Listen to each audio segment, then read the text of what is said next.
तो पुरुषार्थ का मतलब फिजिकल, जो हम लोग अभी तरीके से जीते आए कि भाई अमृत वेला, नुमा शाम, मुरली का टाइम, पर फिजिकल हम जितना करते आए दिनचर्या, वो पुरुषार्थ नहीं है। वो तो पुरुषार्थ को हेल्प करने के लिए केवल साधन है। पुरुषार्थ तो है याद करना अपने को शरीर से अलग करके अपने सत्य स्वरूप में, समर्थ स्वरूप में। तो वो करने के लिए अभी आपको फिजिकल उस तरह से दिनचर्या, साधन, साधना करो या नहीं करो, उससे फर्क नहीं पड़ता। मेन बात है याद आप वो कैसे भी कर सकते हो अपनी कोई तरीके से। बाबा ने कल परसों कहा था ना, अपनी अपनी युक्ति रचो कैसे बाबा को याद करूं। तो बाबा ने बता दिया, ब्रह्मा बाबा ने जैसे किया वैसे उन्होंने दिखा दिया, हम सब वैसे करने भी लगे। लेकिन इसका मतलब ये थोड़ी है कि कोई और तरीका नहीं है अपने आप को आत्मा याद रखने का। सिर्फ वही तरीका है एक। आपको जैसे जो जिस समय जो भी परिस्थितियां मिली हैं उसमें आप अपने को याद रखो। और उसमें कोई सोना, खाना पीना, जागना, ये सब तो फिजिकल रूप में आपको हल्कापन देने के लिए थी, कि आपको पर्टिकुलर किसी चीज के लिए आप कोई टाइम निकालते हो तो याद रहता है कि हमें इस समय ये करना है। लेकिन जब याद आपकी नेचुरल होने लगे, ज्ञान आपके अंदर नेचुरल हर समय चलने लगे, तब आपको जरूरी नहीं कि वो साधन कंटिन्यू रखने पड़े।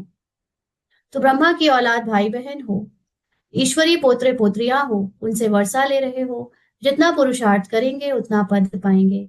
इसमें साक्षी रहने का भी बहुत अभ्यास चाहिए। इनफैक्ट पुरुषार्थ से भी साक्षी होना, ये बात बहुत जरूरी है। क्योंकि पुरुषार्थ करना भी जस्ट एक एक्टिंग है।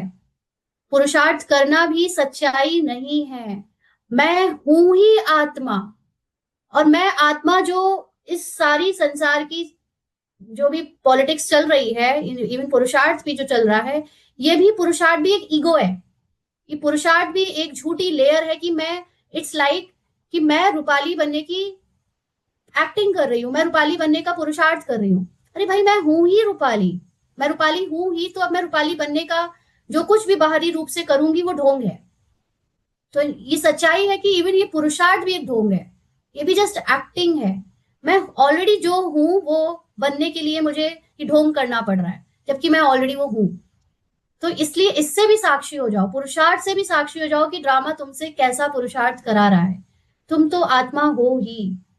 तो बाप कहते हैं मीठे बच्चे, हे आत्माएं मामेकम याद करो, भूले चूके भी बाप के सिवाय कोई को याद नहीं करना।